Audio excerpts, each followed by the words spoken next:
उसको हम बता दें।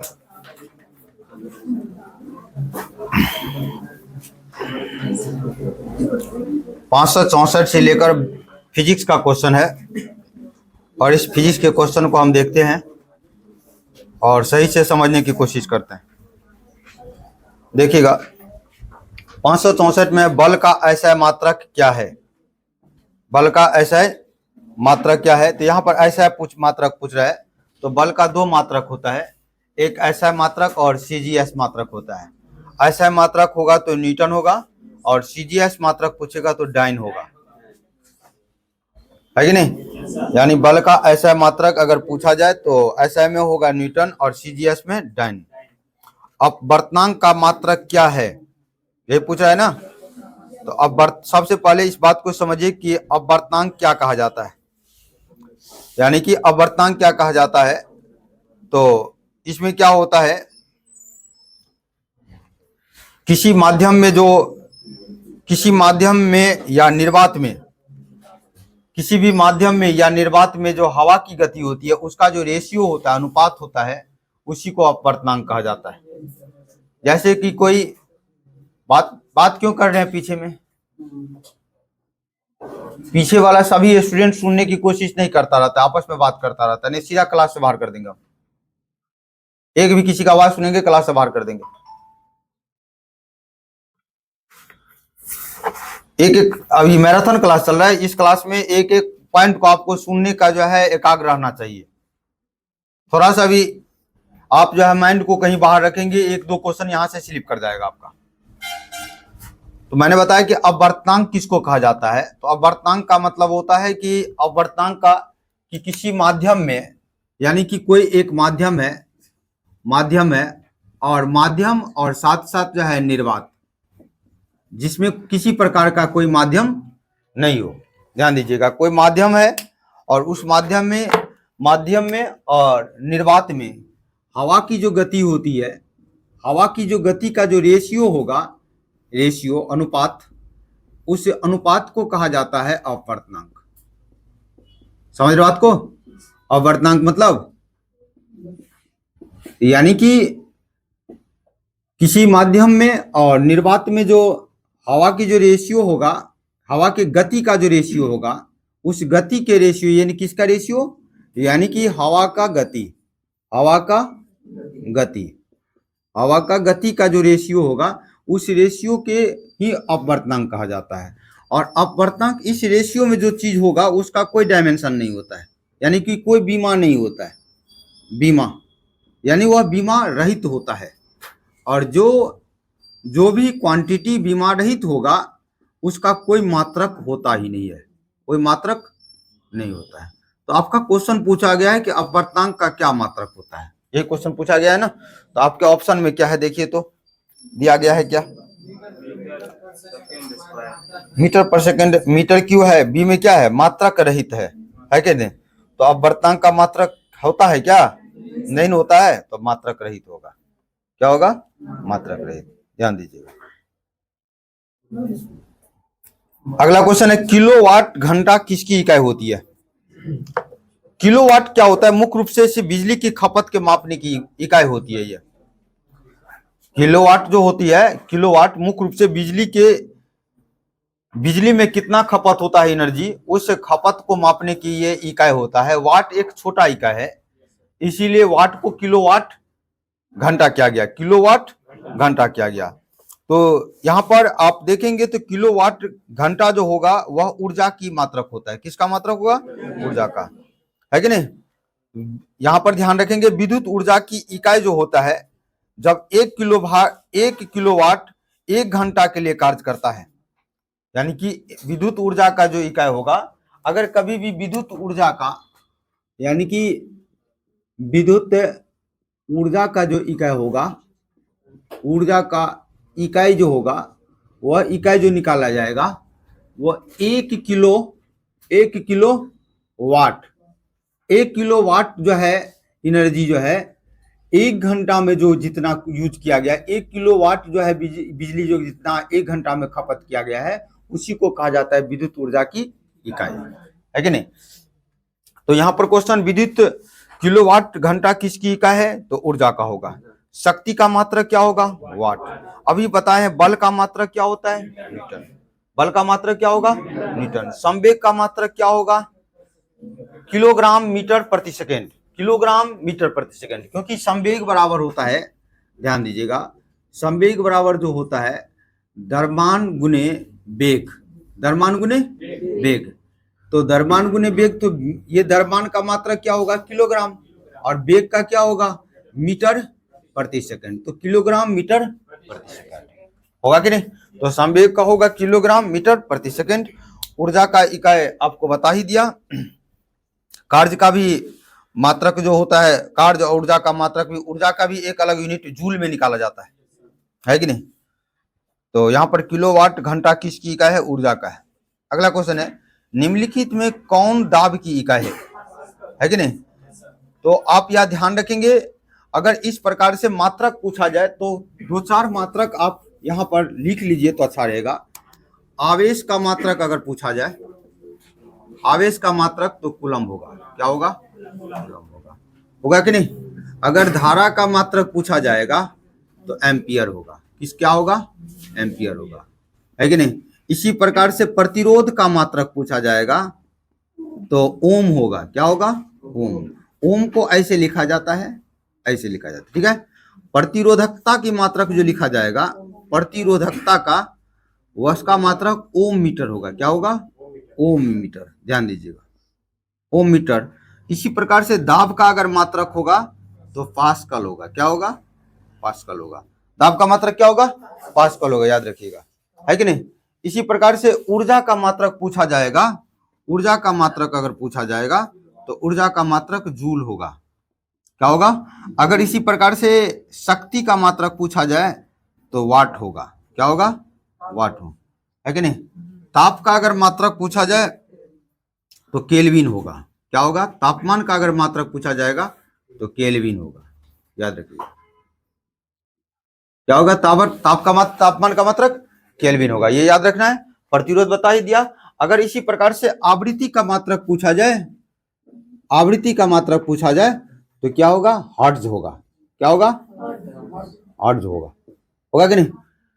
इसी प्रकार से जो है आपका धारिता का मात्रक पूछा जाएगा तो फैराडे होगा। धारिता का मात्रक फैराडे। धारिता का मात्रक क्या होगा? फैराडे। ये इतना याद रखिएगा जो एग्जाम के लिए आपके इंपॉर्टेंट है कि नहीं? धारिता का मात्रक क्या होगा? फैराडे। अब आपके पास क्वेश्चन क्या है यहाँ पर?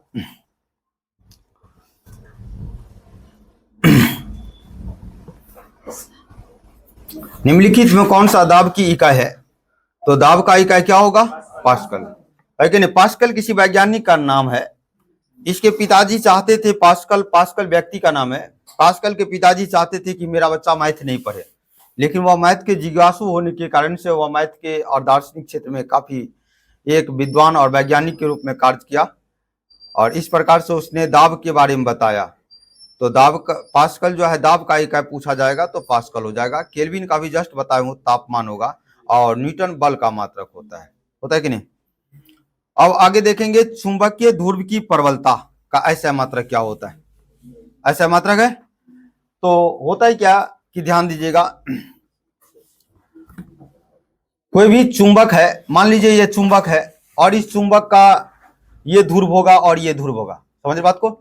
ये चुंबक है इधर या इधर, जिस पोल के लिए तरफ ले जाएंगे, एक पोल या तो इसे अट्रैक्ट करेगा तो दूसरा पोल इसे क्या करेगा? उसे धकेलेगा, रिपेल करेगा, है कि नहीं? तो जिस बल से खींचा या जिस बल से उसे धकेला, इसे कहा जाता है ध्रुव की प्रबलता। क्या कहा जाएगा? ध्रुव की प्रबलता। तो चुंबकीय ध्रुव की प्रबलता का ऐसा मात्रक क्या होगा? Ampere metre. Ampere metre. इसे वेबर भी कहा जाता है। क्या कहा जाएगा? वेबर भी कहा जाएगा, है कि नहीं? टेस्ला किसका मात्रक होता है? तो चुंबकीय फ्लक्स का मात्रक होता है। चुंबकीय फ्लक्स की धारिता का मात्रक टेस्ला होता है।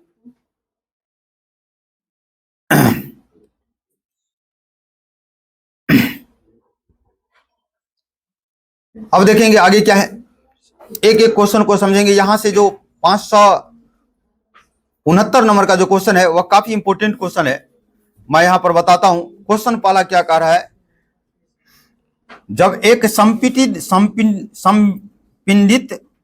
स्प्रिंग को मुक्त किया जाता है, यानी मुक्त मतलब उसे छोड़ दिया जाता है या फ्री कर दिया जाता है, मुक्त किया जाता है, तब इसकी स्थित ऊर्जा डैश में बदल जाती है। यानी कि कोई चुंबक है, यानी कि मैं बता रहा हूं कोई स्प्रिंग है और ये स्प्रिंग इस प्रकार से होता है। कैसे होता है स्प्रिंग, ध्यान दीजिएगा। ये स्प्रिंग जो होगा ये ऐसे और ऐसे होता है कि नहीं। अब ये ऐसे है और ये ऐसे है। अब इस स्प्रिंग को मैं क्या करता हूं, दोनों तरफ से इसको संपिंडित करता हूं। संपिंडित का मतलब होता है उसे संकुचित करना। क्या करना? अब इसको मैंने संकुचित कर दिया तो ये इस प्रकार से बन गया, इस प्रकार से बन गया। ध्यान दीजिएगा, इस प्रकार से बन गया। अब आपके पास पूछा जा रहा है क्वेश्चन, ये जो स्प्रिंग है ये संपिंडित है, यानी कि इसको बिल्कुल कंप्रेस कर दिया गया है। अब ये कंप्रेस करने के बाद इसे जब छोड़ा जाएगा तो ये किस ऊर्जा में चेंज हो जाएगा? अभी जो जिस स्थिति में इसको दाब के रखा है वह क्या है? स्थितिज ऊर्जा। क्या है? स्थितिज ऊर्जा। स्थितिज ऊर्जा का कंसेप्ट को समझिएगा क्या होता है। अभी तक आप सिर्फ इतना ही जानते हैं कि जो वस्तु स्थिर है उसमें स्थितिज ऊर्जा है। अब ये भी बात को आपको समझना होगा कि कौन से वस्तु में स्थितिज ऊर्जा ज्यादा होता है, कौन से वस्तु में स्थितिज ऊर्जा कम होती है। पता है कि नहीं? यानी कि एक काइनेटिक एनर्जी होगा और एक जो होगा आपका पोटेंशियल एनर्जी होगा। तो ये पोटेंशियल एनर्जी जो होती है आपका, स्थितिज ऊर्जा जो होती है, ध्यान दीजिएगा, ये स्थितिज ऊर्जा क्या करता है कि जैसे कि एक मान लीजिए लोहे का गेंद है, इस लोहे के गेंद को जो है जमीन पे रख दिया गया। अब इस लोहे के गेंद को उठाकर जमीन से यहां पर रखा गया। अब दोनों में किसके पास स्थितिज ऊर्जा होगा? मैंने बताया कि मान लीजिए कि ये लोहे का गेंद है और इसको मैंने जमीन पे उठा के रख दिया, सीधा जमीन पे है कि नहीं। और दूसरा लोहे का गेंद उठाकर मैंने इतने ही वजन का है और उस लोहे के गेंद को उठाकर मैं अपने हाथ में रख दिया। किसके पास स्थितिज ऊर्जा, पोटेंशियल एनर्जी ज्यादा होगा? क्यों होगा ज्यादा? अब इस हाथ में जो है उसके पास स्थितिज ऊर्जा ज्यादा होगा। इसका कारण है कि पृथ्वी इसको जो है अपने ओर ग्रेविटेशनल फोर्स के ओर से खींच रहा है। जमीन पे भी रखा है उसमें भी स्थितिज ऊर्जा लग रहा है, लेकिन इसको ज्यादा ओर से खींच रहा है, तो नीचे वाले अपेक्षा इसमें स्थितिज ऊर्जा ज्यादा है कि नहीं? है कि नहीं? और जिस किसी वस्तु को, जो कोई वस्तु बिल्कुल स्थितिज में है और वह गतिज ऊर्जा में जाएगा, गति में जाएगा, तो डायरेक्ट स्थितिज ऊर्जा शून्य होकर गतिज ऊर्जा पूरा नहीं चेंज हो जाएगा। वह वस्तु अगर स्थिति से गति में जाता है तो गति करते समय उसमें स्थितिज ऊर्जा भी रहता है और गतिज ऊर्जा भी रहता है। ध्यान दीजिएगा, वह वस्तु जैसे जैसे गति बढ़ेगा वैसे वैसे उसका स्थितिज ऊर्जा की मान धीरे धीरे कम होगी। जैसे जैसे वह वस्तु स्लो होते जाएगा वैसे वैसे गतिज ऊर्जा का मान कम होगा और स्थितिज ऊर्जा का मान बढ़ते जाएगा। तो जो कोई वस्तु गति करता है तो इसमें गतिज ऊर्जा भी होता है और स्थितिज ऊर्जा भी शामिल होता है, तो उसे मैकेनिकल एनर्जी बोलते हैं। उसे हम कहते हैं यांत्रिक ऊर्जा। कौन सा ऊर्जा बोलेंगे? आज के बाद कंसेप्ट क्लियर रहना चाहिए। यानी यांत्रिक ऊर्जा किसे कहेंगे? जो वस्तु गति करता है तो उसमें स्थितिज और गतिज दोनों शामिल होता है। अब वह वस्तु में कितना स्थितिज है और कितना गतिज है, सपोज दैट मैं एक एग्जांपल और लेता हूं मैं आपको समझाने के लिए। मैंने एक पेंडुलम लिया और इस पेंडुलम को यहां से उठाकर सीधा मैंने यहां पर लेके चला गया। अब आप बताएंगे मैक्स पोटेंशियल एनर्जी यहां होगा कि यहां होगा? कहां होगा? यहां पर होगा। बात को समझ रहे? होगा कि नहीं होगा? क्योंकि इसको खींचने की टेंडेंसी इधर बना है। तो यहां जहां पर मैक्स पोटेंशियल एनर्जी होगा, मैक्स पोटेंशियल एनर्जी हो जाएगा, वहां पर काइनेटिक एनर्जी क्या हो जाएगा? मिनिमम। क्या हो जाएगा? मिनिमम। होगा कि नहीं होगा? अगर रुक जाएगा तो काइनेटिक एनर्जी शून्य और पोटेंशियल एनर्जी हाई है हो जाएगा। जब ये चलेगी इधर से ऐसे तो धीरे धीरे इसका गति बढ़ रहा है। जैसे जैसे धीरे धीरे इसका गति बढ़ रहा है तो पोटेंशियल एनर्जी क्या होगा? कम होगा। होगा कि नहीं? और फिर ये धीरे धीरे यहां से यहां पर आया, तो यहां पर आने के बाद ध्यान दीजिएगा, यहां पर काइनेटिक एनर्जी सबसे ज्यादा मैक्स हो जाता है। यहां पर रुका नहीं है अभी, यहां पर मैक्स हो जाएगा और पोटेंशियल एनर्जी लगभग यहां पर शून्य के बराबर हो जाएगा। फिर ये क्या जाएगा? ऐसे जाएगा।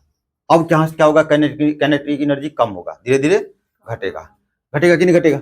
अब ये घटेगा, यानी कि पहले ध्यान दीजिएगा, यहां से इस ऐसे आया और फिर ये ऐसे आया। जैसे ऊपर जाएगा तो ऊपर से नीचे आएगा तो गति बढ़ेगा ना, और फिर ये ऊपर जाएगा तो गति कम होगा ना। तो गति कम होगा तो स्थितिज ऊर्जा धीरे धीरे क्या होगा, बढ़ते जाएगा ना। तो यहाँ पर आपका पोटेंशियल एनर्जी क्या होता है, यानी कि स्थितिज ऊर्जा क्या होता है, मैक्स, और काइनेटिक एनर्जी क्या होगा। तो मैंने यहाँ पर सिर्फ इतनी बात बताया, अभी मैं पूरा डिटेल नहीं बताया हूं आपको, मैंने सिर्फ ये बताया कि गतिज ऊर्जा और स्थितिज ऊर्जा होता क्या है, गतिज ऊर्जा और स्थितिज ऊर्जा होता क्या है, मैंने ये बताया। अब ये कई प्रकार के गतिज ऊर्जा किस स्थिति में क्या काम करते हैं, इस चीज को समझिएगा। अब यहां पर अगर हम गतिज ऊर्जा की बात करें तो गतिज ऊर्जा का जो फॉर्मूला होता है, काइनेटिक एनर्जी का जो फॉर्मूला होता है, काइनेटिक एनर्जी बराबर होता है हाफ mv², हाफ mv², होगा कि नहीं। अब आप बताएंगे अगर किसी भी वस्तु का वेग अगर दोगुना कर दिया जाए, गतिज ऊर्जा का फॉर्मूला है, अगर किसी वस्तु का वेग अगर दोगुना कर दिया जाएगा तो गतिज ऊर्जा कितना हो जाएगा। सबसे पहले अगर कोई वस्तु है, मान लीजिए सपोज दैट, अब ये वस्तु है और इस वस्तु का अपना कोई द्रव्यमान है, जब ये वस्तु चलेगी कितना भी तेज से या स्लो से, क्या इसके द्रव्यमान में कोई फर्क पड़ेगा। द्रव्यमान इसका जितना मास जितना होगा उतना ही रहेगा। मास अलग चीज होता है और भार अलग चीज होता है, हमेशा ध्यान रखेंगे। हर लोग मास और भार को सेम समझ लेता है। मास का मतलब है वह वस्तु कितने पदार्थों से मिलकर बना है, वह मास होता है। और भार होता है जब किसी वस्तु को पृथ्वी के द्वारा किस गुरुत्व बल से खींचा गया, जितना गुरुत्व बल लगाएगा उसका भार उतना ज्यादा हो जाएगा। आप अगर 60 केजी का है, चंद्रमा पर जाएंगे तो आप कितने केजी हो जाएंगे, 10 केजी का होंगे, है कि नहीं। आप अगर मछली खरीदना चाहते हैं तो चंद्रमा पर खरीदना पसंद करेंगे कि पृथ्वी पर खरीदना पसंद करेंगे, चंद्रमा पर। भाई 60 केजी का सामान वहां पर ले जाएगा तो वह तो सामान तो उतना ही मास रहेगा, जितना मास 60 केजी में जितना मछली है वह मास है। 60 केजी में जितना मछली है उतना मास है। वही 60 केजी का मछली वहां पर ले जाएंगे तो मास उतना ही रहेगा जितना मछली है कि नहीं, मास वही रहेगा, लेकिन उसका वेट 1/6 हो जाएगा। कितना होगा, 10 केजी। पैसा कितना का लगेगा, 10 केजी का। पृथ्वी पर खरीदेंगे तो कितना केजी का लगेगा, 60 केजी का, ज्यादा पैसा लग जाएगा ना। तो चंद्रमा पर जाके खरीदेंगे मछली।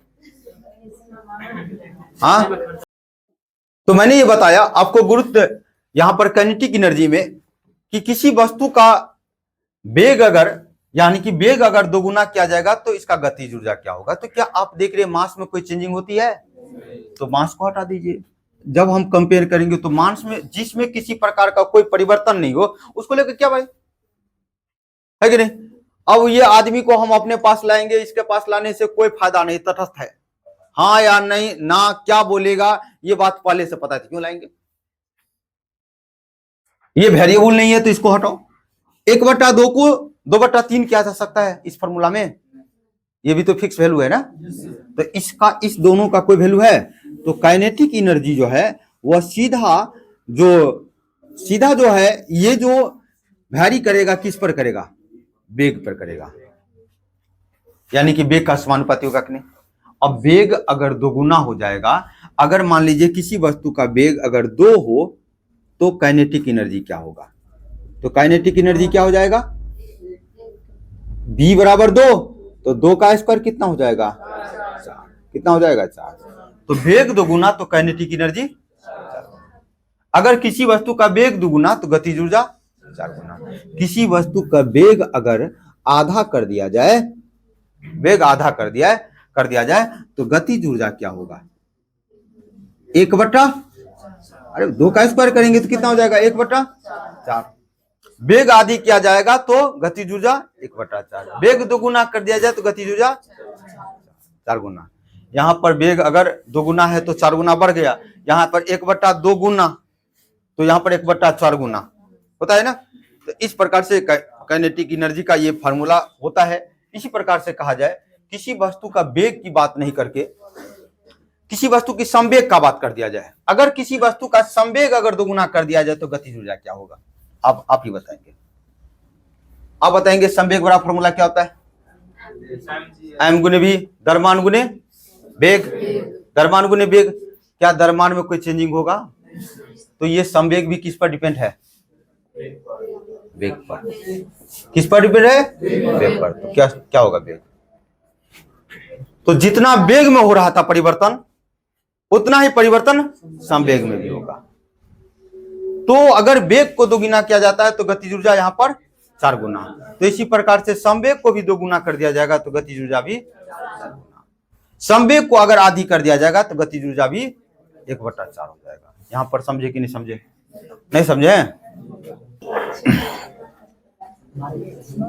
चलिए ध्यान दीजिएगा। तो यहां पर समझ गए।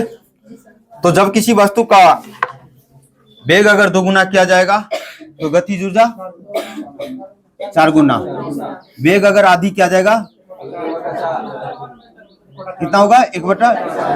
किसी वस्तु का वेग को अगर तिगुना कर दिया जाएगा तो गतिज ऊर्जा कितना हो जाएगा?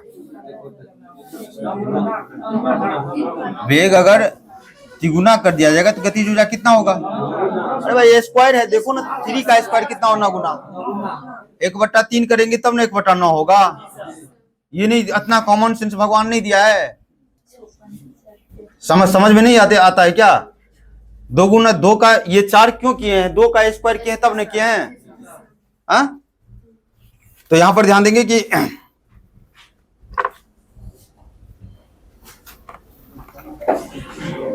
तो एक संपिंडित स्प्रिंग के मुक्त काइनेटिक एनर्जी को अगर कोई चीज को दाबा हुआ है और उसको छोड़ देंगे तो ये फिर किस में आ जाएगा? गतिज ऊर्जा में ना। किस में आ जाएगा? तो जब एक संपिंडित स्प्रिंग को मुक्त किया जाता है तो इसकी स्थितिज ऊर्जा किस में बदल जाता है कि नहीं? किसी लोग को कंफ्यूजन लगता होगा, सर अभी बोले हैं जब वस्तु गति करेगा तो उसमें यांत्रिक ऊर्जा भी होगा ना। हमने कहा कि जब वस्तु करता है तो गति तो यांत्रिक ऊर्जा है, लेकिन ये क्वेश्चन ये पूरा है जो इसका स्थितिज ऊर्जा था वह स्थिति जो है किस में बदला? तो गतिज में बदला। जो स्थितिज रहेगा वह स्थितिज में उतना रहेगा ही, बाकी जो स्थितिज बदला है वह किस में बदला है? ये क्वेश्चन पूछता है कि नहीं? तो जब एक संपिंडित स्प्रिंग को अगर किसी स्प्रिंग को दाब देंगे तो उसमें कौन सा ऊर्जा होगा? स्थितिज ऊर्जा। एक घड़ी पहले चलता था ऐसे करके, कभी देखे ऐसा वाला घड़ी? नहीं देखे? कितने लोग नहीं देखे? देखे ना, एक घड़ी चलता था पहले 24 घंटा पर ऐसे करके और उसको जो है अमेट दिया जाता था, और अमेटने के बाद वो कह देता कि अब मत अमठो, यानी हाथ ही बता देता। उसमें क्या क्या किया जाता था? बैटरी तैटरी कोई जरूरत नहीं रहता था, उसमें जो है अमेट कर ऊर्जा को स्प्रिंग लगा रहता था और उस स्प्रिंग को संपिंडित कर दिया जाता था। क्या कर देता? संपिंडित। तो वह कौन सा ऊर्जा आएगा? स्थितिज। और वह धीरे धीरे 24 घंटा के बाद वह धीरे धीरे वह स्थितिज किस में आएगा? आएगा कि नहीं? फिर 24 घंटा के बाद फिर इसको आन के किस में लाएगा? है कि नहीं? इसी प्रकार से कोई नदी है, नदी में पानी बह रही है, अब उसको बांध बना के पानी को रोक दिए, उसमें कौन सी ऊर्जा है? तीर है, तीर को हमने खींच के रखा, अभी तीर छोड़ा नहीं है, कौन सा ऊर्जा? छोड़ देंगे, कौन सा ऊर्जा? हमारी बात को क्वेश्चन इस टाइप से कई प्रकार से घुमा सकता है, अपने सेंस को पकड़ना है। अब दुनिया की जितनी एग्जाम्पल होगा उतनी एग्जाम्पल हम क्लास में बताएंगे और उसके बाद बोलिएगा सर वो जो चीज आप बताएं वह चीज आपको एग्जाम हूबहू नहीं आया, ये आपकी मूर्खता है। इतनी सेंस आपको पकड़वानी चाहिए, है कि नहीं? चलिए, जब एक संपीड़ित स्प्रिंग को मुक्त किया जाता है तो इसकी स्थिति ऊर्जा क्या होगा? गतिज ऊर्जा में बदल जाएगा, है कि नहीं? अब एक क्वेश्चन मैं बोलता हूं, और मैंने कहा कि गतिज ऊर्जा को अगर बढ़ाएंगे और घटाएंगे तो उसके मैंने बताया कि जब किसी वस्तु के वेग को बढ़ाएंगे या घटाएंगे तो उसके गतिज ऊर्जा पर प्रभाव पड़ता है। अगर मान लीजिए कोई वस्तु ऐसा है कि क्षैतिज है, क्या है? और क्षैतिज है, क्षैतिज का मतलब ऐसा है, और इस पर ये ऐसा वृत्त बना हुआ है कि नहीं? इंजीनियरिंग का चीज है, तो ध्यान दीजिएगा। तो मैंने बताया कि जब कोई वस्तु यहाँ पर ये घूम रहा है, यहाँ पर ये, यहाँ पर, फिर यहाँ पर गया और फिर ये यहाँ पे गया, है कि नहीं? तो यहाँ पर जब जाएगा तो यहाँ ये जब क्षैतिज पथ में होगा, एक क्षैतिज पथ होगा और एक वृत्त होगा कि ऐसे होगा, यानी कि इसको जो है सीधा ऊर्ध्वाधर वर्टिकल के रूप में ऐसे वृत्त है। अब कोई वस्तु ऐसे गति कर रहा है और कोई वस्तु जमीन पर ये ऐसे गति करे, दोनों में क्या अंतर होता है? तो यहाँ पर क्या होगा? किसी भी स्थिति में देखेंगे क्षैतिज में तो यहाँ पर जो वेग होगा यहाँ का जो वेग होगा, यहाँ का जो भी वेग होगा, वहां का वेग, सभी जगह वेग समान होगा।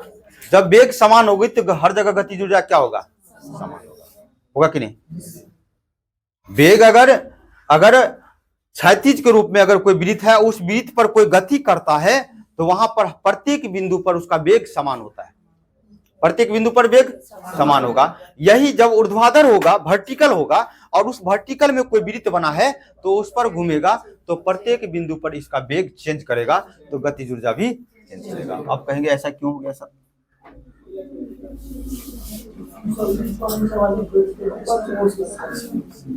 क्यों ग्रेविटेशन एक पर ज्यादा एक पर कम, इसका कारण क्या है? पृथ्वी से जिस किसी वस्तु को जितना दूर ले जाएंगे उसका गुरुत्व बल उतना कम लगेगा कि नहीं लगेगा? अब आप कोई क्षैतिज के रूप में ऐसे रखा है पृथ्वी से, तो ये ए यहाँ पर है, बी यहाँ पर है, सी यहाँ पर है और डी यहाँ पर है। तो ए भी पृथ्वी से उतना ही दूरी पर है जितना बी है, जितना सी है उतना डी है। तो सभी पर पृथ्वी अपना गुरुत्व बल समान लगा रहा है, इसीलिए सभी जगह वेग इसका समान है। समझ बात को? जब किसी चीज को ऐसे करेंगे तो हर बिंदु पर पृथ्वी की दूरी चेंज हो जाएगी, पृथ्वी का दूरी चेंज होगा। तो पृथ्वी का दूरी चेंज होगा तो पृथ्वी के द्वारा लगाए गए बल भी चेंज होगा। तो बल चेंज तो वेग भी चेंज, और वेग चेंज तो गति चेंज।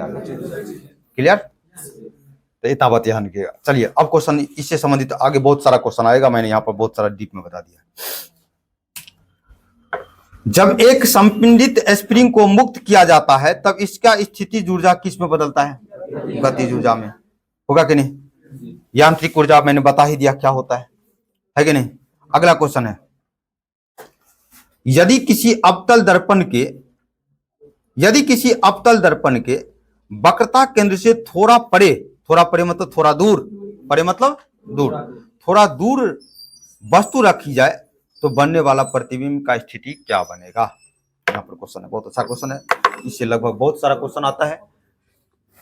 इसीलिए तो मैं बोला हूं कि आज फिजिक्स का क्लास 2 क्लास होगा। आज एक अभी का क्लास जितना होगा उतना मैं करूंगा, 25 क्वेश्चन 30 क्वेश्चन, और उसके बाद बाकी जो क्वेश्चन होगा वो हम शाम में कर देंगे। ठीक है?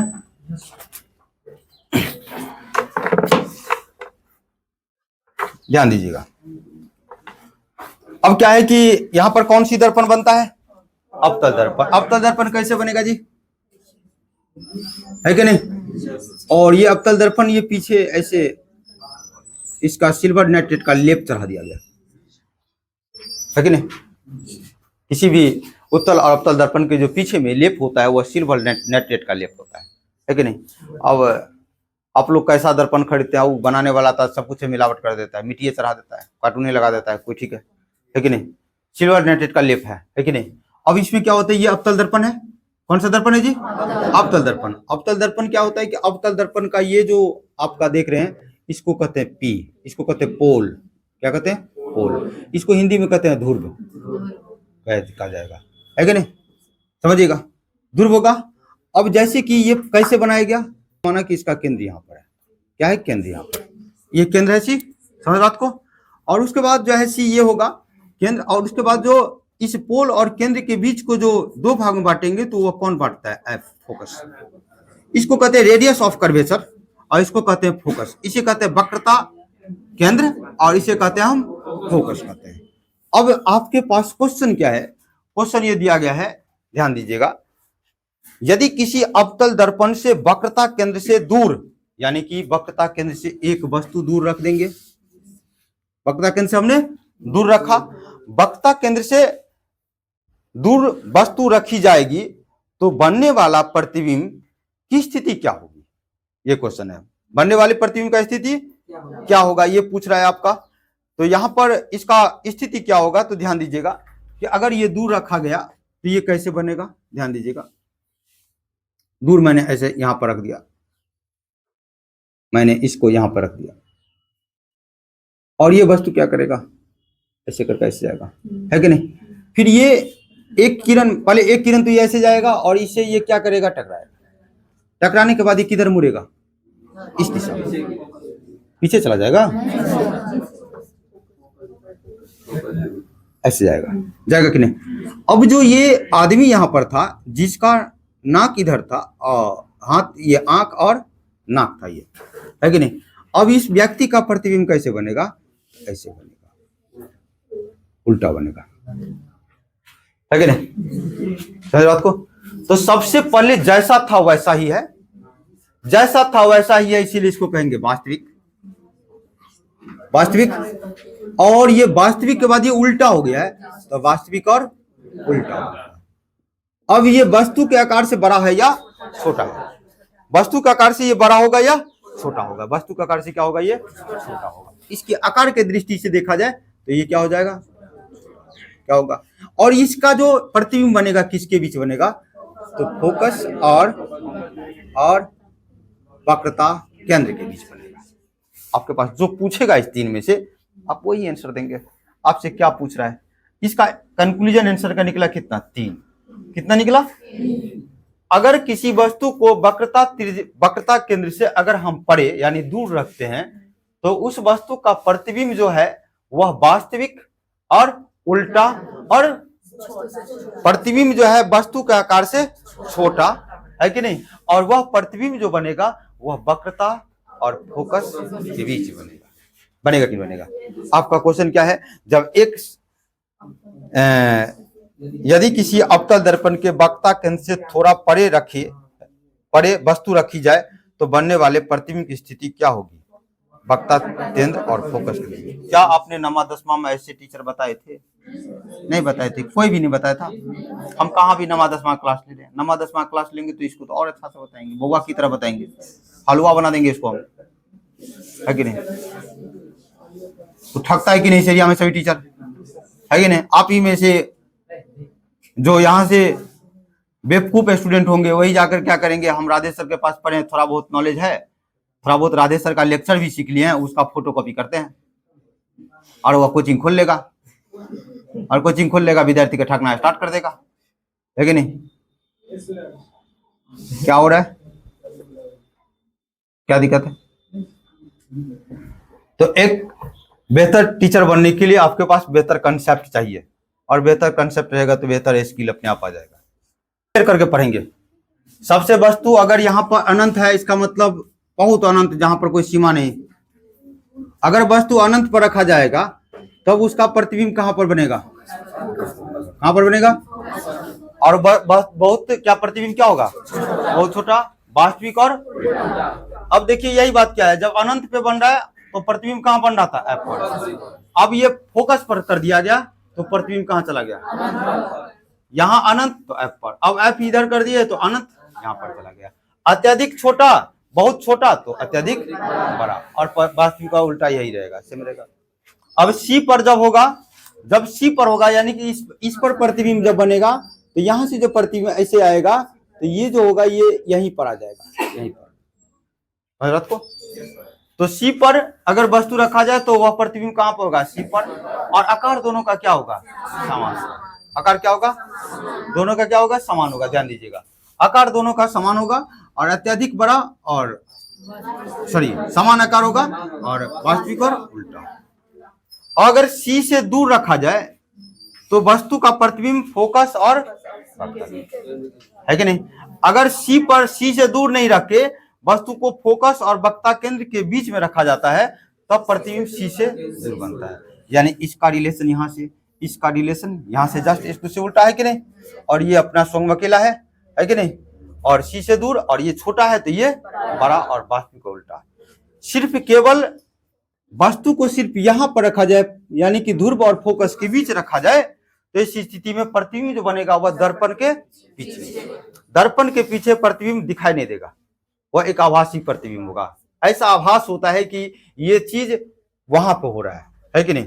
तो जैसे कि छाया, छाया क्या है, काल्पनिक, वास्तविक है कि काल्पनिक है, छाया क्या है, काल्पनिक है।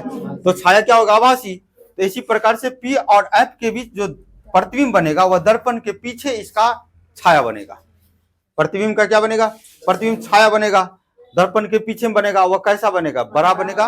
और जो चीज दर्पण के पीछे बन जाए इसका मतलब वह वास्तविक नहीं, वह क्या है, आभासी है। आभासी और, लेकिन याद रहना चाहिए यहाँ पर ये पॉइंट।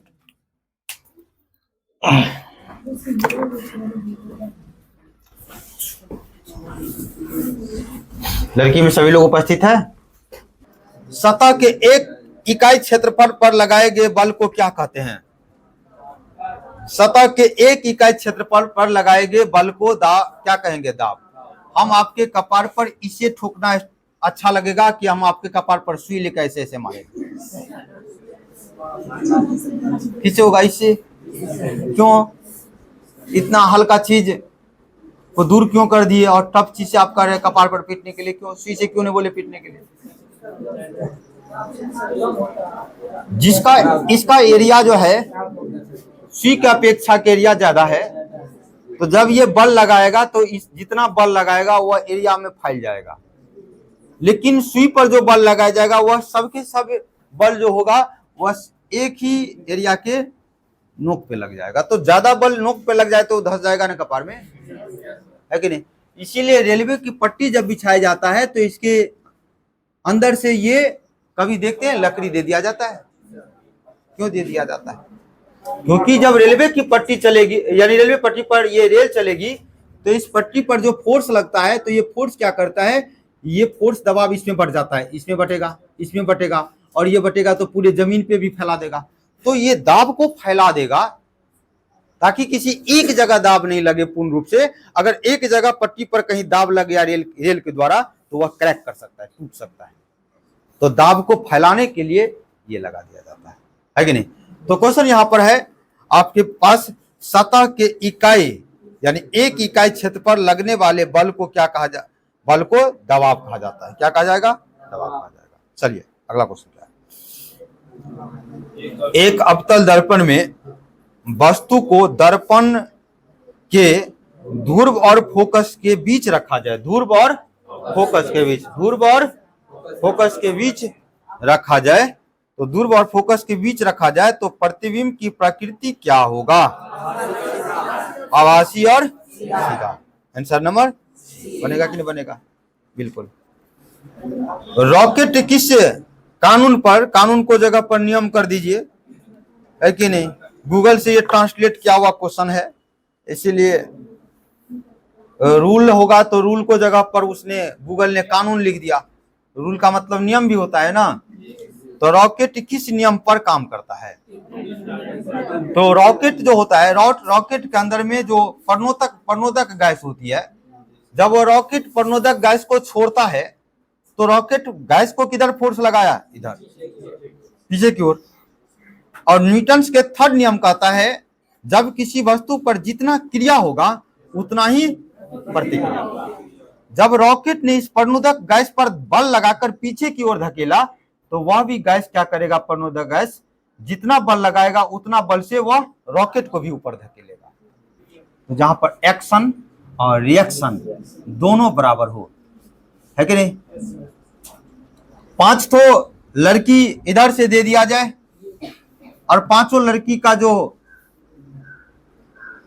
वेट है वह 2.5 क्विंटल का है। 25 कितना हो गया? 50 केजी का वेट, यानी 2.5 क्विंटल हो गया, है कि नहीं? और दो व्यक्ति को इधर से 2.5 क्विंटल दो लड़का को दे दिया जाए तो ये रस्सी को कौन किधर से खींचेगा? दोनों का वेट सेम है, इधर भी वेट सेम है, तो दोनों के वेट के कारण से कहा जाए तो इफिशियंसी सेम हो जाएगा। तो जितना बल ये लगाएगा उतना ही बल ये लगाएगा। तो क्रिया और प्रतिक्रिया क्या हो गया? बराबर। तो इस स्थिति में क्या हो गया? न्यूटन के तृतीय होगा कि नहीं? तो न्यूटन के तृतीय नियम में क्या होता है? क्रिया और प्रतिक्रिया समान होता है। तो रॉकेट जब जितना बल लगाकर गैस को पीछे धकेलेगा उतना ही गैस जो है प्रणोदक गैस उतना बल लगाकर रॉकेट को ऊपर धकेल देगा। तो क्रिया और प्रतिक्रिया क्या होगा? इसी को कहते हैं संवेग का संरक्षण सिद्धांत। संवेग का संरक्षण सिद्धांत क्या होता है उसका बताएंगे।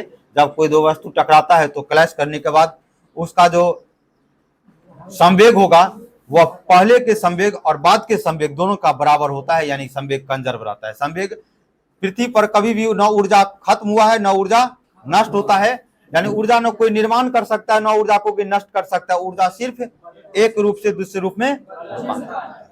अगर परमाणु नाभिकीय रिएक्टर में ऊर्जा बनता है तो ऊर्जा को वहां पर उत्पन्न नहीं होता है। यूरेनियम 235 के ऊर्जा को नाभिक के रिएक्टर में दूसरे रूप में ऊर्जा को चेंज कर दिया जाता है कि नहीं। आपका शरीर के आत्मा के अंदर ऊर्जा है, जिस दिन आप मरेंगे ये ऊर्जा भी आपके शरीर से निकल कर वह दूसरा रूप ले लेगा, उसी को कहा जाता है दूसरा आत्मा। क्या कहा जाएगा उसको? दूसरा आत्मा। मरने के बाद आदमी जब मृत्यु होता है तो जैन धर्म और बौद्ध धर्म कहता है कि आत्मा पुनर्जन्म होती है, किसी व्यक्ति की पुनर्जन्म होगा, आपके अंदर में कोई संस्कार रह जाएगा, कोई इच्छा रह जाएगा कि अगर इस लाइफ में इस बार आपको था जो है कम से कम 10 करोड़ का बंगला में रहना, अंतिम में प्रयास करते करते आपने मर गया तो अगले बार आपके 10 करोड़ बंगला के लिए ही जन्म होगा आपको। मैंने कहा एक बौद्ध ग्रंथ जैन धर्म कहता है आदमी को किसी को, मान लिया आपने किसी को पसंद किया और ये अंतिम उम्र तक जो है अपने 90 वर्ष तक उसको चाहा लेकिन आपको वह नहीं मिला, तो अगले बार जरूर मिलेगा वो, है कि नहीं। अगर अगले बार भी नहीं मिला तो फिर से तीसरे बार आपको जन्म होगा। लेकिन जिस दिन ये पता चल जाएगा कि दुनिया में सभी लोग समान है, जिस दृष्टि से हम इसको जितना प्रेम से देख रहे थे उतना प्यार से उसको भी देखते हैं, उसको भी देखते हैं, सभी लोग मेरे लिए प्यारा है, तो उस दिन आपको मोक्ष की प्राप्ति हो गया, उस दिन आपको जन्म पृथ्वी पर नहीं होगा। आवश्यकता खत्म, मोक्ष खत्म, अंदर से संस्कार खत्म। संस्कार का मतलब ये हुआ, ये संस्कार नहीं, संस्कार मतलब ये हुआ कि हमारे अंदर में हर चीज के प्रति अपना खत्म कर लिया, तो इसे कहते हैं। तो दूसरा जन्म होता है, तो कहने का मतलब ऊर्जा यही होता है जब मृत्यु के बाद जो है ऊर्जा वह दूसरे रूप ले लेता है कि नहीं? क्या था, जोर से बोलिए। हाँ, प्राकृतिक एनर्जी, जो भी चीज में, वह चीज तो मैं नहीं देखा हूं, वह चीज तो मैं सोचता ही हूँ, है कि नहीं। मैं अभी तक इस बात के लिए कंफ्यूजन में हूँ कि भगवान है या नहीं। कभी कभी डर इस बात के भी होता रहता है कि भगवान को ज्यादा विरोध करेंगे तो भगवान गुस्सा भी जाएगा। चलिए अगला क्वेश्चन है, तो न्यूटन का तीसरा नाम हो गया।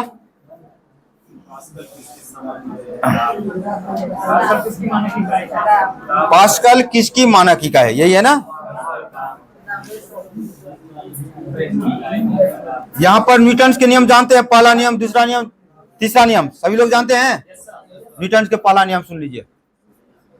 न्यूटन कहता है यदि कोई वस्तु विरामावस्था में है, बात नहीं कीजिए, विरामावस्था में है या वस्तु गति की अवस्था में है, तो अपनी पूर्व अवस्था को तब तक बनाए रखेगा जब तक इस पर किसी प्रकार का बाह्य आरोपित बल नहीं है। मैंने आज इस जस्टर को यहां पर रख दिया, कल भी आऊंगा तो यहीं पर रहेगा, परसों भी अगर यहां पर आऊंगा तो यहीं पे रहेगा।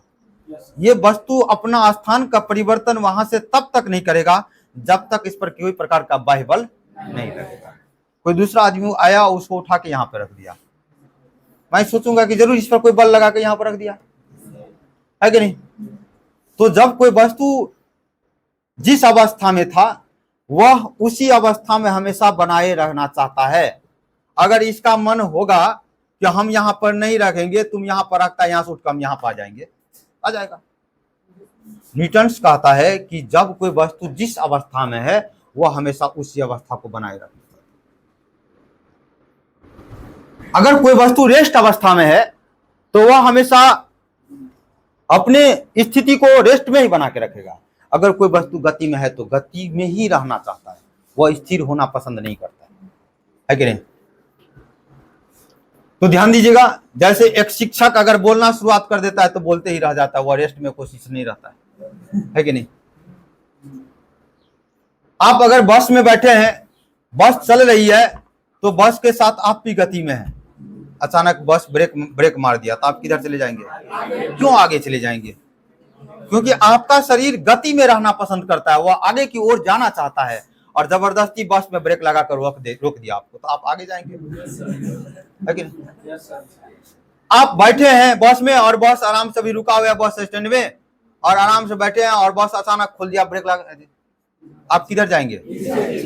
अब पीछे क्यों जाना चाहते हैं? क्योंकि आपका शरीर कहता है हम जिस अवस्था में थे उसी अवस्था में हमको क्यों नहीं रहने दिया तुम। वह गति में गया तो आप विरामावस्था में रहने के लिए आप पीछे हो गए, है कि नहीं।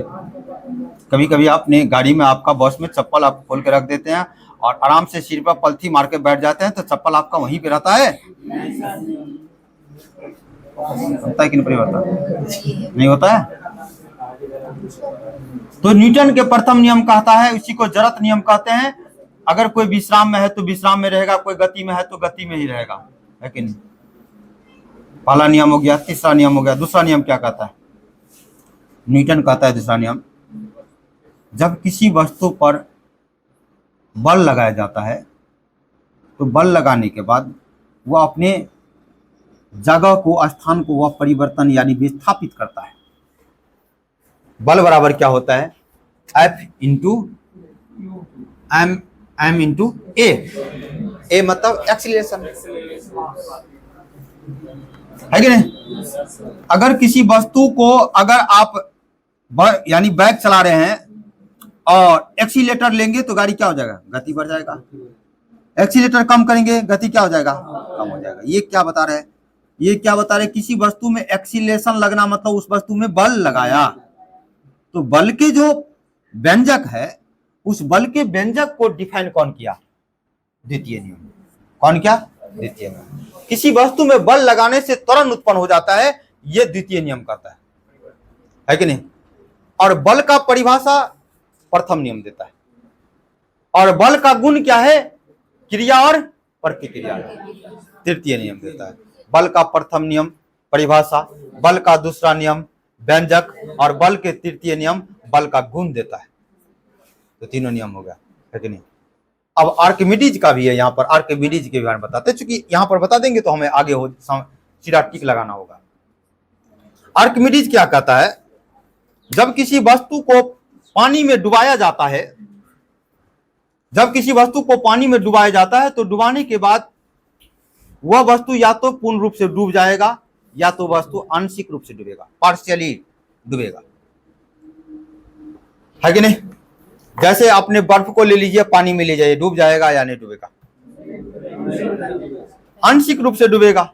यानी इसका, इस बर्फ के 9/10 भाग नीचे में होगा और 1/10 भाग ऊपर होगा कि नहीं होगा? लोहे को, कील को ले लीजिए और पानी में डुबा दीजिए, रख दीजिए, वह डूब जाएगा कि नहीं डूब जाएगा? सी को पानी में ले जाइए, सी डूबेगा कि नहीं डूबेगा? सी पानी में डूबेगा या नहीं डूबेगा? कंफ्यूजन बढ़ गया। सी पानी में कंप्लीटली नहीं डूबेगा और ऊपर भी नहीं रहेगा, सी यानी कि सरफेस से सटा हुआ ये ऐसे रहेगा। आज ही जाकर चेक कर लीजिए आराम से, कहीं भी रखिएगा, अगर देर से फेंक दीजिएगा तो नीचे चला जाएगा, फिर उठ के यहीं पे आ जाएगा। कोई सुई, कोई नीडल ले लीजिए, नीडल। इसका कारण क्या है? तो अब देखिए, इसके बारे में डिटेल्स हम आर्किमिडीज में बताएंगे डिटेल से, जब आएगा फिजिक्स का क्लास तो यहाँ पर बताते हैं। फिलहाल इतना, जब किसी वस्तु को पानी में डुबाया जाता है तो कंप्लीटली डूब जाएगा या तो पार्शियली डूबेगा।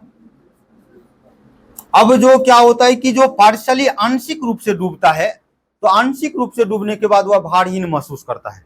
आप पानी में भी जाएंगे, आधा डूबेंगे, आधा ऊपर रहेंगे, तो आपका शरीर का वजन आपको हल्का लगेगा, शरीर का वजन हल्का लगेगा। अब वह आपका कितना हल्का लगेगा? 5 किलो हल्का लगेगा या 6 किलो हल्का लगेगा, 10 किलो हल्का लगेगा, कैसे पता चलेगा? कैसे उसको नापेंगे हम?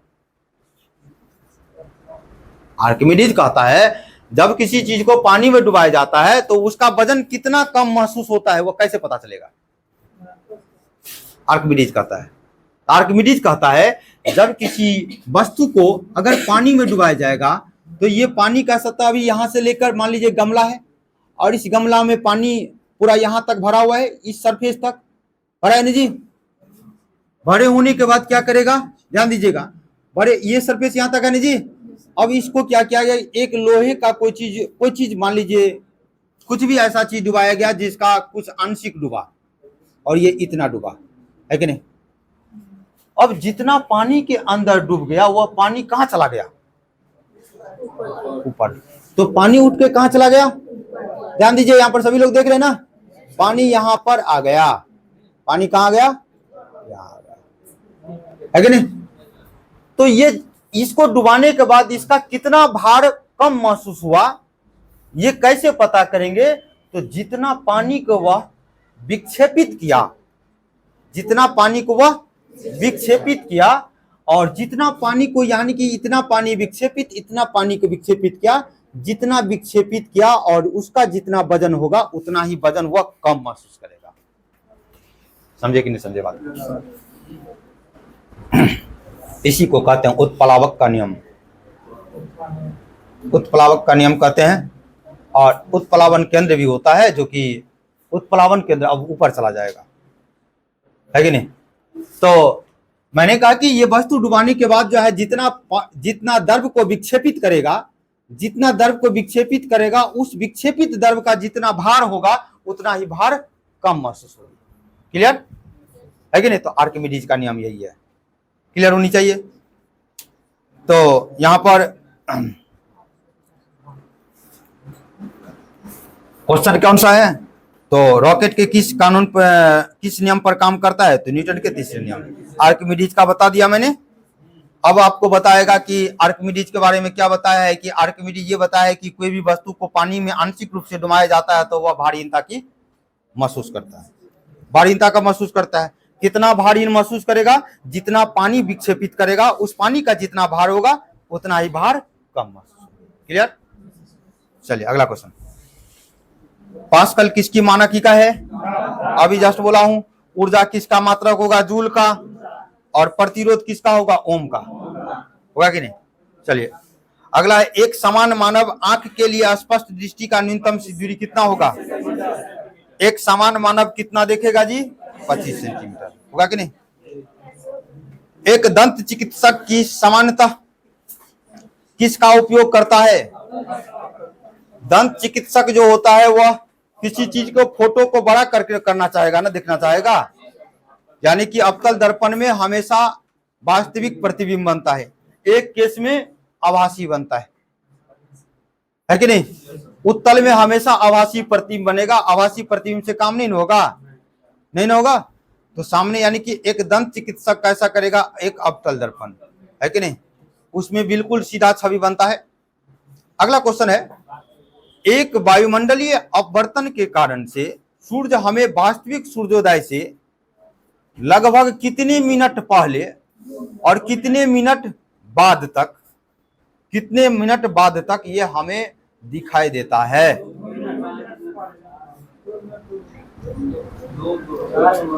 मैंने बताया था सूर्य उगने से, सूर्य जब उगेगा तो उगा भी नहीं है, निकला भी नहीं है, लेकिन उससे 2 मिनट पहले, 4 मिनट मैंने बताया था क्या?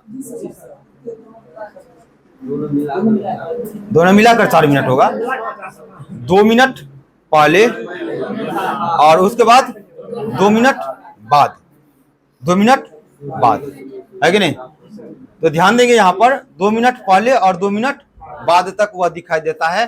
तो वह जो दिखाई देता है वह क्या सही है? तो जो चीज झूठ होगा वो क्या होगा? परावर्तन और अपवर्तन, अपवर्तन, है कि नहीं?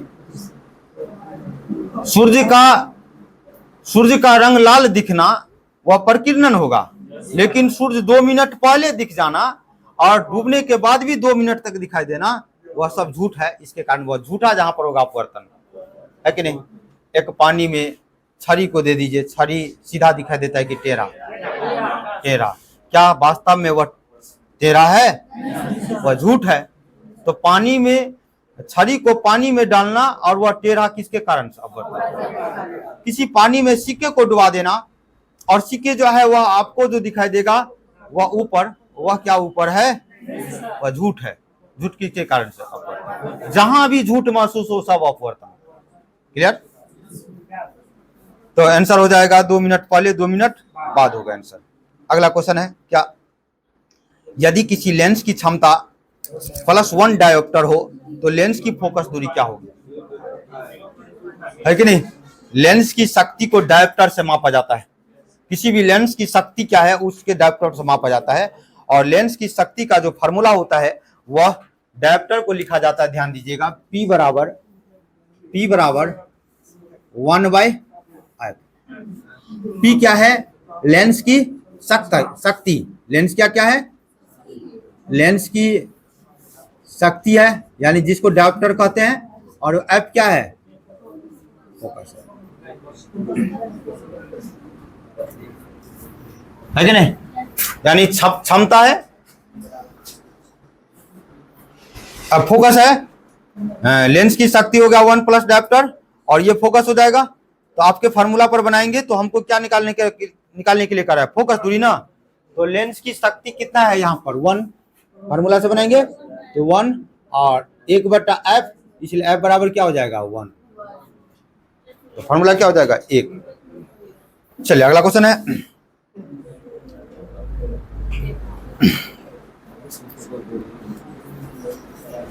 कोलाइडी कणों द्वारा प्रकाश के परिकिरण के घटना को किस कारण होती है? अब आपसे हम क्वेश्चन पूछते हैं, क्या कभी आपने प्रकाश को देखा? कोई प्रकाश को देखते हैं? बुर्बक है आप लोग, नहीं देखते हैं प्रकाश। कहाँ देखे हैं प्रकाश? प्रकाश कोई देखे हैं? बोलता भी नहीं देखा, बोलिए ना, नहीं देखे हैं, नहीं देखे, इसलिए ना बुर्बक है। कभी घर से आते हुए ऐसे सीधा देखे हैं? सीधे से? वो क्या है? बिल्ली है क्या? वो प्रकाश है ना? तो कहते प्रकाश नहीं देखे। तो क्या होता है सुनिएगा, अब वातावरण है, इस वातावरण में बहुत सारा धूलकण है, सुनिएगा, इस वातावरण में बहुत सारा, सुनिएगा, वातावरण बहुत सारा धूलकण है। अब इस धूलकण कई प्रकार के हो सकते हैं, छोटा भी हो सकता है और बड़ा भी हो सकता है। जिस वातावरण में धूल होती है तो वह जब कोई छिद्र होता है, तो जब इससे प्रकाश की किरण जब निकलती है तो इस धूल के साथ वह टकरा जाता है। धूल के साथ क्या होता है? टकरा जाता है। धूल के साथ क्या होगा? परिकिरण करेगा। ध्यान दीजिएगा, जैसे कोई छिद्र है, ध्यान दीजिएगा, कोई छिद्र है, तो इस छिद्र से क्या होगा? प्रकाश की किरण ऐसे दिखाई देगी, है कि नहीं? प्रकाश, न्यूटन कहता है प्रकाश एक कण है, और प्रकाश के कणों की जो बंडल होती है उसे फोटोन कहा जाता है। न्यूटन कहता है प्रकाश एक कण है, और प्रकाश के कण जो है, प्रकाश के कण को, पूरे प्रकाश के कण की जो बंडल होती है, पैकेज होती है, उसको फोटोन कहा जाता है। बाद में और सारे वैज्ञानिक ने आया, उसने कहा प्रकाश कण भी है, प्रकाश तरंग भी है, प्रकाश तरंगदैर्ध्य भी है। प्रकाश जब चलता है तो अपने साथ वह ऊर्जा के साथ चलता है, और जब उसकी ऊर्जा जो होती है तो उसके ऊर्जा जो चलता है वह एक तरंग वेव के रूप में चलता है।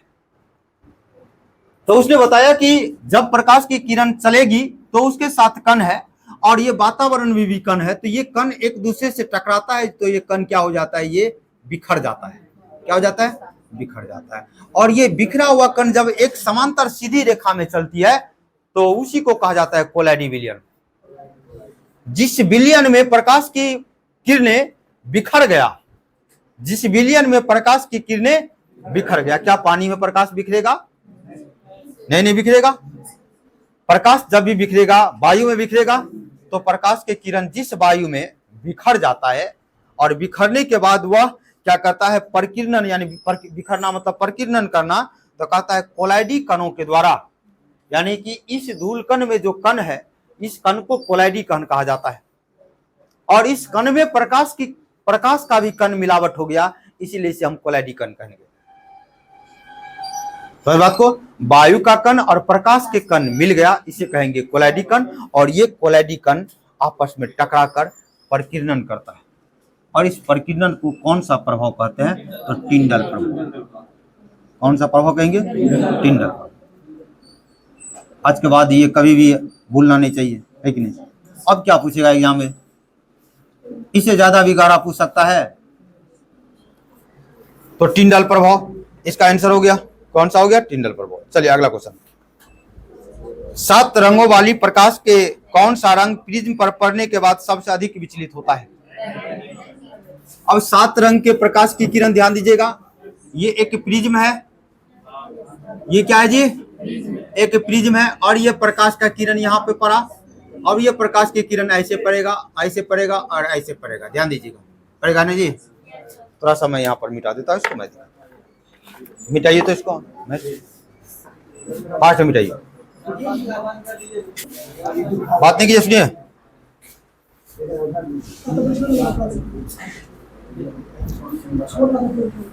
जरा ध्यान दीजिएगा।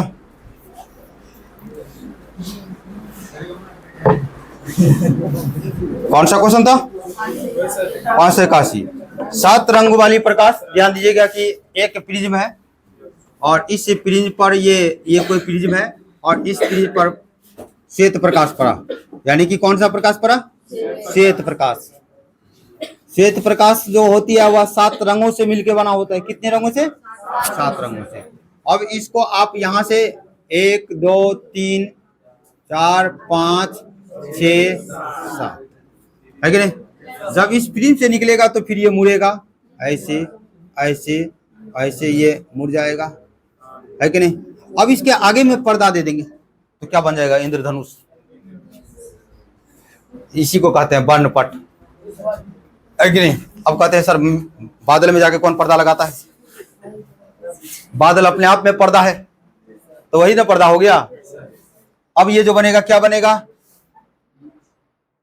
बेबिग्योर। क्या होगा? YOR। याद रहेगा? तो सबसे ज्यादा वायलेट कलर कौन किया विचलित? बैगनी। और सबसे कम कौन किया? यानी लाल। जो सबसे ज्यादा विचलन करता है उसका तरंगदैर्घ्य सबसे कम होता है। तरंगदैर्घ्य क्या होगा? तरंगदैर्घ्य क्या होगा? कम होगा। किसका? इसका। जिसका तरंगदैर्घ्य कम होता है उसका आवृत्ति अधिक होती है। क्या होता है? आवृत्ति अधिक। जिसका आवृत्ति अधिक होता है उसका ऊर्जा भी अधिक होता है। इतना बात ध्यान रखना है। अब यहां पर आपके कंसेप्ट से पूर्ण रूप से आ जाएगा। जो ज्यादा विचलन करेगा उसका तरंगदैर्घ्य उतना कम होगा, जो कम विचलन करेगा उसका तरंगदैर्घ्य उतना ज्यादा होगा। तो लाल का तरंगदैर्घ्य सबसे अधिक होगा। जिसका तरंगदैर्घ्य अधिक होगा उसका आवृत्ति उतना कम होगा। आवृत्ति कम होगा तो ऊर्जा भी कम होगा, है कि नहीं? आवृत्ति किसको कहते हैं? जैसे कि 1 सेकंड में जो किसी चीज को कंपन जितना बार कराएगा, है कि नहीं? भाई आपके पास ज्यादा ऊर्जा होगा तो ऊर्जा के साथ बोलेंगे तो बहुत तेजी से बोलने लगेगा, और जिसके पास ऊर्जा होगा धीरे धीरे बोलेगा। तो जहां पे आवृत्ति होगा ज्यादा वहां पे ऊर्जा भी ज्यादा होगा, है कि नहीं? तो आपका क्वेश्चन क्या है यहाँ पर? 7 रंगों वाले प्रकाश में कौन सा प्रिज्म पर पड़ने के बाद सबसे अधिक विचलित होता है? कौन विचलित हो गया है? बैगनी। और ये याद रखना है, विवग्योर यानी कि रेड के बाद ऑरेंज, ऑरेंज के बाद येलो, येलो के बाद ग्रीन, ग्रीन के बाद ब्लू, और ब्लू के बाद इंडिगो। एक बार फिर से सुनिएगा, रेड, रेड के बाद ऑरेंज, ऑरेंज के बाद येलो, येलो के बाद ग्रीन, ग्रीन के बाद ब्लू, ब्लू के बाद इंडिगो, इंडिगो के बाद वायलेट, वायलेट। अब इसका हिंदी अपना ढूंढ लीजिए, उतना हिंदी हमने पढ़ा। चलिए, तो अगला क्वेश्चन 582, ब्लेज पास्कल संबंधित किससे है? ब्लेज पास्कल एक वैज्ञानिक का नाम है और मैंने बताया था कि इसके, चलिए डी मारिए पास्कल।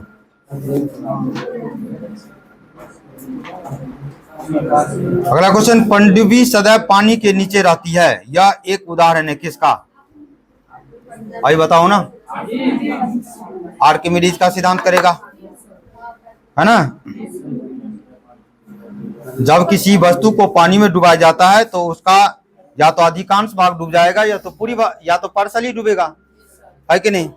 जब आंशिक रूप से डूबता है तो मैंने बताया कि वह जितना भार महसूस करता है उतना ही द्रव को वह विक्षेपित कर देता है।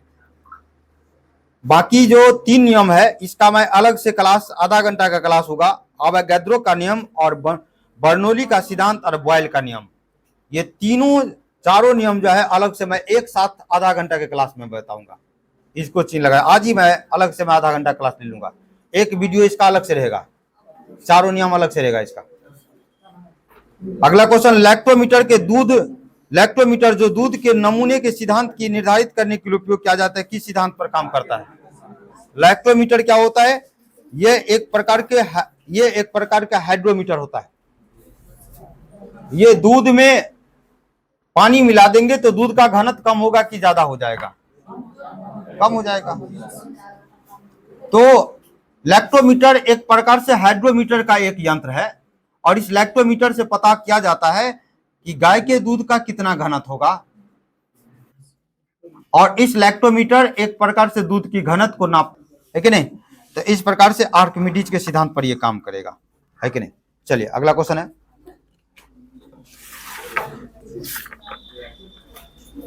यदि किसी वस्तु की स्थिति अवतल दर्पण और मुख्य फोकस और ध्रुव के बीच है, अवतल दर्पण के मुख्य फोकस और ध्रुव के बीच, अभी बताया हूं, फोकस और ध्रुव के बीच होगा, फोकस और ध्रुव के बीच होगा तो वस्तु का प्रतिबिंब आभासी और सीधा बनेगा, आभासी और सीधा बनेगा, और आभासी और सीधा और आवर्धित बनेगा। आवर्धित मतलब जो चीज आभासी होता है वही तो आवर्धित होता है। अगला क्वेश्चन, किसी तरल पदार्थ के आयतन का गुरुत्व केंद्र विस्थापित होता है, मतलब एक मान लीजिए कि बड़ा टॉब में पानी रखा है, इस पानी का गुरुत्व केंद्र बीच में है, किसी चीज को डुबा दिए तो पानी उत्प्लावित होकर कहां चला गया, ऊपर, तो इसका गुरुत्व केंद्र कहां पे होगा, गुरुत्व केंद्र क्या होता है, जैसे गुरुत्व केंद्र कि जब किसी वस्तु को, जब कोई वस्तु जो है भार ऊपर उठेगा तो नीचे भार कम होगी, तो भार ऊपर उठेगा तो उत्प्लावन केंद्र कहां पे हो जाएगा, ऊपर की ओर चला जाएगा। तो आपका क्वेश्चन क्या है, निम्नलिखित में किसी तरल पदार्थ का आयतन का गुरुत्व केंद्र विस्थापित होता है किस स्थिति में, तो उत्प्लावकता के केंद्र। अगला क्वेश्चन है, निम्नलिखित में किस माध्यम में ध्वनि की विशेष तापमान पर सबसे तेज यात्रा करता है। ध्वनि एक प्रकार की अनुदैर्घ्य तरंग है, ध्वनि क्या है, एक अनुदैर्घ्य तरंग है। ध्वनि जो है वो ठोस में, द्रव में और गैस तीनों में चलता है। ध्वनि कभी भी निर्वात में नहीं चल सकता है, ध्वनि कभी भी निर्वात में नहीं चल सकता है, क्योंकि ये अनुप्रस्थ तरंग नहीं है। जो अनुप्रस्थ तरंग होता है वह विद्युत चुंबकीय तरंग के रूप में काम करता है, वह निर्वात में भी चलता है। ध्वनि निर्वात में नहीं चलता है, इसलिए इसे हम कहते हैं अनुदैर्घ्य तरंग कहते हैं। और इसका और सारा परिभाषा है अनुदैर्घ्य तरंग का। तो इसमें दिया गया है क्वेश्चन की किसमें विशेष, निम्नलिखित में से किस माध्यम में ध्वनि की विशेष तापमान पर सबसे तेज यात्रा करता है। अगर तापमान अगर बढ़ भी जाएगा तो आप देखेंगे इस क्वेश्चन को, तो तापमान अगर बढ़ेगा तो डेंसिटी की बात करेंगे तो इसमें सबसे देखिए घनत्व किसका ज्यादा है, लोहा का, तो इसमें सबसे ज्यादा इसका गति होगा कि नहीं, यानी कि किसका होगा, ठोस लोहा का होगा। यानी कि किस माध्यम में ध्वनि की गति विशेष तापमान पर सबसे तेज यात्रा करता है, तो किस में करेगा, ठोस में करेगा, है कि नहीं। विशेष तापमान पर लोहा पिघल नहीं जाएगा जी, जब पिघलेगा तब तो ये द्रव बन जाएगा। कांच पिघलता है क्या, तब तो कांच में गति हो जाएगा। अच्छा इस क्वेश्चन को देख लेंगे, तापमान अगर नहीं रहता तब तो लोहा जरूर आंसर होता। अगर विशेष तापमान दिया है और तापमान में भी ये नहीं दिया है कि 100 डिग्री सेल्सियस है कि कितना डिग्री सेल्सियस, थोड़ा सा कंफ्यूजन कर दिया। विशेष तापमान अब कितना तापमान है कि नहीं, तो वैसे लोहा ही आंसर रहने दे। और आप जानते हैं कि ध्वनि की गति जो होती है वह वायु में कितना होता है, 332 मीटर प्रति सेकेंड। एक सेकेंड में कितना गति जाएगा। अगला क्वेश्चन, तरंगों के दो क्रमागत शिखर के बीच के क्षैतिज दूरी को क्या कहते हैं। ध्यान दीजिएगा, जैसे कि मान लीजिए सपोज दैट आपके पास